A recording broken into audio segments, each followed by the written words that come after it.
Vem comigo para São Paulo, porque a gente continua acompanhando em tempo real, bem de perto, os casos de intoxicação por metanol, as bebidas falsificadas. Teve fiscalização hoje aqui na capital paulista e tem uma história de bastidor na política envolvendo Tarcísio de Freitas. Quem vai contar pra gente é a Beatriz Manfredini, que chega agora ao vivo com a gente, direto aqui da nossa redação. Oi, Bia, boa tarde, bem-vinda. Então, existe uma briga interna, é uma guerra política entre Tarcísio e o governo federal? Conta melhor pra gente, por favor. Pelo menos é isso que os aliados e auxiliares do governador aqui de São Paulo têm falado internamente, viu, Márcia? Boa tarde para você também, para o Bruno, para todo mundo que nos acompanha aqui em tempo real. Então, essa discussão, ela voltou a ficar mais acalorada ontem, né? Depois que as duas esferas, a esfera federal e também aqui a estadual em São Paulo, decidiram convocar coletivas de imprensa para se pronunciarem sobre o assunto das intoxicações por metanol quase que ao mesmo tempo e disseram coisas distintas. O governo federal convocou uma coletiva de imprensa com a Polícia Federal e o Ministério da Justiça pela manhã, o que acabou provocando uma reação. Tarcísio de Freitas, que tinha até compromisso marcado em outra cidade, em Cubatão, aqui em São Paulo, desmarcou, fez uma reunião também com o secretariado de saúde, de segurança e chamou uma coletiva para pouco depois, 11 horas da manhã, no Palácio dos Bandeirantes. E o que chamou atenção e causou essa fala de guerra política foi justamente a relação ou não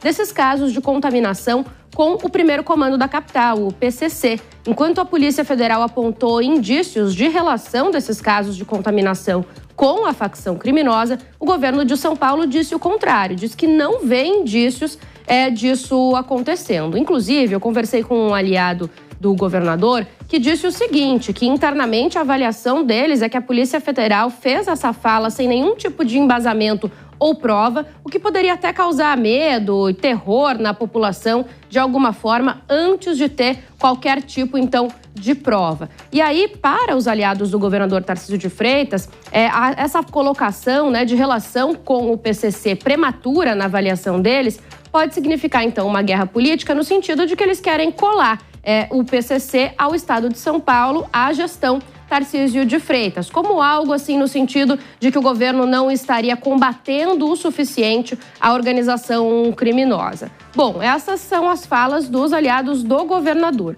Do outro lado, a oposição se movimentou bastante sobre o assunto, aí nem só falando do PCC em si, mas criticando bastante o Tarcísio por não estar em São Paulo e sim em Brasília na segunda-feira, quando esses casos começaram efetivamente a estourar, principalmente no estado de São Paulo. O governador foi visitar o ex-presidente Jair Bolsonaro, né, em uma agenda que estava previamente marcada e autorizada pelo ministro do Supremo Tribunal Federal, Alexandre de Moraes. Mas os aliados veem, aliás, a oposição vê uma oportunidade nisso de cutucar o governador por passar bastante tempo em Brasília nos últimos tempos, aí pelo menos no último mês, antes de voltar a se recuar e ficar mais recluso no Palácio dos Bandeirantes. A gente até tem alguns destaques, por exemplo, do deputado estadual Donato, que é o líder da bancada do PT aqui na Alesp, também da federação, né, com o PSOL, com o PCdoB. Antônio Donato, ele escreveu o seguinte em uma rede social, olha, Tarcísio abandonou a função de governador enquanto a população fica intranquila com os casos de morte ou internação por consumo de bebidas adulteradas. Depois, a gente também tem o posicionamento da deputada federal do PSOL, Érica Hilton, que escreveu mais ou menos algo parecido. A gente tem também para pôr na tela, olha, São Paulo já tem ao menos 10 casos de intoxicação por metanol, possivelmente causados pelo crime organizado, como jovens trabalhadores, pais, filhos e filhas entrando em coma, perdendo a visão, a vida ou sofrendo danos severos à saúde. E o governador está visitando Bolsonaro, diz Érica Hilton. Ela, inclusive, faz essa menção, então, aí ao crime organizado. Além disso, o deputado federal Guilherme Boulos, do PSOL, também colocou ali protocolou uma ação pedindo para que o estado de São Paulo divulgasse todos os estabelecimentos com casos suspeitos, o que, inclusive, o pessoal aqui do governo de São Paulo refutou. Guilherme Boulos diz o seguinte, olha aí na tela, acabei de formalizar o pedido oficial para que o governo do estado de São Paulo divulgue imediatamente a lista de estabelecimentos e marcas que já foram identificados com presença de contaminação por metanol. É informação de saúde pública. Mas, como eu disse, o Palácio dos Bandeirantes respondeu, dizendo que todos os estabelecimentos que tiveram essa identificação de contaminação foram divulgados, inclusive interditados pela Vigilância Sanitária. O fato é que essas narrativas, então, vão se opondo. É justamente a partir daí que os aliados vêm chamando, então, tudo que está acontecendo de guerra política. Para eles, essa tentativa de associar o crime organizado a esses casos de contaminação por metanol vem justamente porque Tarcísio é um dos principais nomes da direita para possivelmente disputar uma eleição ao Palácio do Planalto no ano que vem, mesmo que ele continue negando e que internamente, já nas últimas 2 semanas, a gente tem ele mais recluso no Palácio dos Bandeirantes e vai ficar assim, viu, Márcia? Para amanhã, só agendas internas no Palácio, hoje também, depois uma agenda na região metropolitana e no máximo o interior de São Paulo previsto aí para sábado. Por enquanto ele deve continuar tentando ficar fora dos holofotes. Agora, Bia, Tarcísio comentou o que está sendo feito nessa investigação, porque vamos combinar. Vai que o governo federal já tem provas de que alguma organização criminosa está por trás da situação da falsificação de bebidas. Aí Tarcísio vem a público e diz, tudo é o PCC, não tem como e tal. E aí vem já uma informação que pode ser vista daqui nos próximos dias, por exemplo, e aí vai ficar feio para ele, né? O que o governador disse que está sendo feito nessa investigação para chegar até a causa, a origem desse problema das falsificações de bebidas? Bia. Olha, eu vou até chamar a atenção, Márcia, para algo que eu estava conversando aqui agora nos bastidores, para essa diferença, esse cuidado na fala do governador. Tarcísio de Freitas, ele não disse não há nenhum tipo de relação com a organização criminosa, com o PCC. Ele disse não há indícios neste momento. E a narrativa dos aliados vai justamente nessa linha de que é preciso ter provas ou ter algo mais concreto para apresentar antes de exatamente colocar essa relação para o público. Então ele tem margem para recuar se for necessário. Internamente, o que eu ouvi dessas investigações é que realmente eles não encontraram nenhum tipo de indício, aqui em São Paulo, pelo menos, de organizações criminosas. A Polícia Federal tem uma outra linha de investigação relacionada aos postos de combustíveis, né, daquela operação lá atrás, de Polícia Federal, Ministério Público, em diversos locais aqui do país, mas o Estado de São Paulo diz que não encontrou esses mesmos indícios da PF. Então, a linha de investigação deles, por enquanto, vai mais no sentido de bebidas adulteradas, falsificadas ou até de falha nas identificações, na fiscalização exatamente dessa bebida, Márcia. Perfeito, Bia. Muito obrigada pela sua apuração, suas informações aqui em tempo real pra gente. Lembrando que tem uma coluna da Beatriz Manfredini no nosso site, jovempan.com.br. É só correr lá que todas as informações detalhadas, tem todos os dias novidade na coluna da Bia, viu? Obrigada, bom trabalho, Bia. Agora eu vou chamar você para participar com a gente também. A nossa enquete do dia é exatamente sobre esses casos de intoxicação por metanol. A gente quer saber como foi o pedido ali do Guilherme Boulos.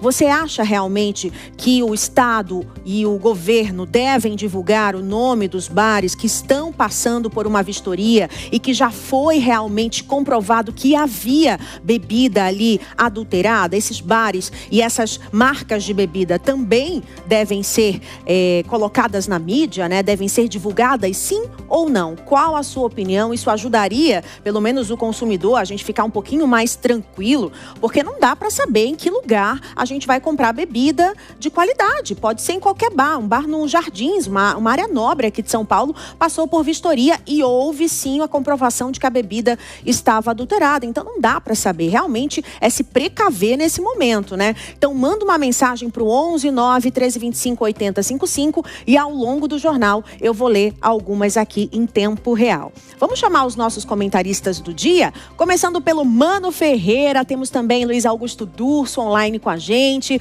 Obrigada, bem-vindos. Mano, é o seguinte, essa narrativa de Tarcísio e governo federal não tem só a ver com o PCC, né? Tem a ver com a anistia, que ainda está sendo ali, né, pleiteada nos bastidores. E essa guerra não vai acabar aqui até que a direita mostre quem vai ser o candidato a 2026. É isso? Pois é, Márcia. Primeiro, boa tarde para você, boa tarde para o Durso, Bruno, toda a nossa audiência da Jovem Pan. A gente está vendo uma disputa entre grupos políticos com vias à eleição do ano que vem. E isso é muito triste, porque evidencia mais uma vez que, para as nossas autoridades, importa mais a disputa pela própria sobrevivência ou futuro nos cargos do que, efetivamente, o serviço prestado à população. O fato é que é muito cedo para que a gente diga quem, de fato, está por trás desse esquema de adulteração de bebidas. Mas não é cedo para que a gente coloque uma lupa sobre o tamanho do problema que nós precisamos enfrentar como país no que diz respeito aos mercados ilegais que vão se infiltrando nos mercados formais da economia brasileira. Tem um levantamento do Fórum Brasileiro de Segurança Pública que mostra, por exemplo, que hoje o mercado de bebidas no Brasil, quase 40% do valor movimentado é movimentado pelo mercado ilegal de bebidas, seja nas diversas modalidades da sonegação fiscal, do descaminho ou da simples falsificação de bebidas. E o fato de termos a convivência prolongada com parcelas tão grandes de mercados ilegais em produtos que deveriam estar sendo devidamente fiscalizados é o que abre esse espaço gigantesco para a insegurança para o consumidor. Então, a gente precisa, nesse caso, para além da investigação, apuração e condenação de todos os que estiverem diretamente envolvidos nesses casos de intoxicação por metanol, nós precisamos discutir de forma séria sobre o modelo regulatório do Brasil. Como que nós podemos fazer com que o mercado legal seja de fato controlado sem abrir brechas para mercados ilegais e informais tão grandes que movimentam quantias tão vultuosas de recursos. A gente está falando no mercado ilegal de bebidas de mais de 40 bilhões por ano, segundo o levantamento do Fórum Brasileiro de Segurança Pública. Isso é muito dinheiro, isso atrai o crime organizado e, com isso, aumenta a insegurança para o consumidor. Eu vou insistir em uma outra linha com o Luiz Augusto Durso sobre essa investigação. A gente viu, inclusive, recentemente sobre essa execução de um ex-delegado em São Paulo, também uma ligação com o crime organizado, essa execução, e rapidamente veio aqui uma oferta ali do Ministério da Justiça, do governo federal, para ajudar na investigação. E agora, novamente, a gente vê essa disputa de quem é essa investigação, do governo federal ou do governo estadual. Luiz Augusto Durso, são 27 estados da federação que enfrentam dificuldades diariamente e a gente não vê essa interferência ou uma tentativa de ajuda do governo federal rapidamente. Qual é o interesse do governo em sempre estar oferecendo ali uma ajuda ou querendo assumir essas investigações no estado de São Paulo? Já é realmente esse clima eleitoral, uma disputa antecipada, Durso? Boa tarde, Bruno, Márcia, Mano, a toda a audiência da Jovem Pan. Olha, Bruno, a sua pergunta é ótima, até porque a resposta deveria ser a regra da lei. A questão de competência está prevista em lei e ali é definido que quando o crime aqui é dentro do estado de São Paulo, não interfere na União, né, não tem vítimas ali previstas em lei, a competência é da Polícia Civil e não da Polícia Federal. Agora, quando há algum tipo de crime específico da competência federal, deveria ter, aí sim, a utilização da Polícia Federal. Mas as razões precisam ser técnicas jurídicas, né? Previsão legal. E não que o Estado federal, de alguma forma, queira trazer a investigação para a sua competência para amanhã dizer, olha, nós resolvemos o problema, ou pior, que é o que está acontecendo nesse caso, a Polícia Federal dando informações prematuras, né, dizendo que há a interferência ou que isso são realmente situações relacionadas a uma organização criminosa, sendo que a gente está começando as investigações, né? Não é possível já afirmar que isso é de autoria de uma organização criminosa. É claro que tem uma premissa de que organizações criminosas no estado de São Paulo vendem bebida falsificada. Inclusive, a pesquisa recente apontou 36% da bebida consumida no Brasil é falsificada. Então é um problema institucional, enraizado, cultural no Brasil, dessa falsificação e dessa adulteração. Agora, uma coisa é bebida falsificada, outra coisa é a bebida em que ela, dentro da sua substância, leva metanol, o que pode levar à morte ali do consumidor. E isso é gravíssimo. O que a gente precisa com a investigação é apurar se isso é algum tipo de atentado ou se de fato era só uma falsificação na intenção de um lucro fácil, e também cobrar para que essa lista saia. Nós precisamos saber os estabelecimentos e as marcas envolvidas para que essas possam, inclusive, justificar que não tem nada a ver com isso e mostrar o que estão fazendo para impedir, principalmente os estabelecimentos, porque a partir do momento que você vai num bar, você conta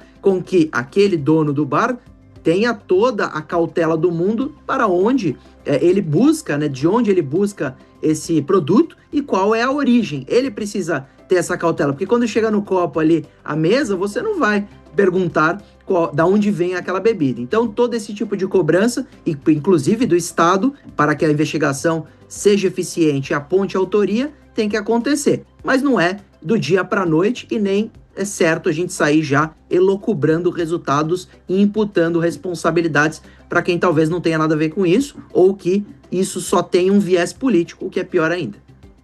Inclusive, ainda sobre esse tema, só para complementar antes da gente passar para o próximo assunto, o Ministério da Saúde já também está se atualizando, está monitorando o SUS em todo o Brasil para ver se há antídoto para o metanol nos hospitais da rede pública, porque se houver uma demanda muito grande, talvez um único medicamento que é o antídoto ao metanol não estaria insuficiente, no estoque suficiente nesses hospitais. Então, o ministro Padilha também comentou o assunto hoje em algumas entrevistas. O Ministério está em cima, porque se não houver o medicamento, também pode ser usado o etanol normal, que é o etanol que é usado na bebida alcoólica. E isso, então, as pessoas estão até comentando, né, nas redes sociais, que pode se usar até a própria vodka normal na veia para poder tirar o efeito do metanol. Você sabia disso? Pois é, uma loucura, né? Os meninos estão aqui impressionados no estúdio. Mas é verdade, até a vodka pode servir como antídoto. É exatamente, os médicos estão dizendo que o próprio etanol puro, ele consegue ser um antídoto, porque ele cai na corrente sanguínea e tira o efeito do metanol. Mais tarde a gente vai ter um especialista para detalhar todo esse assunto para você aqui em tempo real.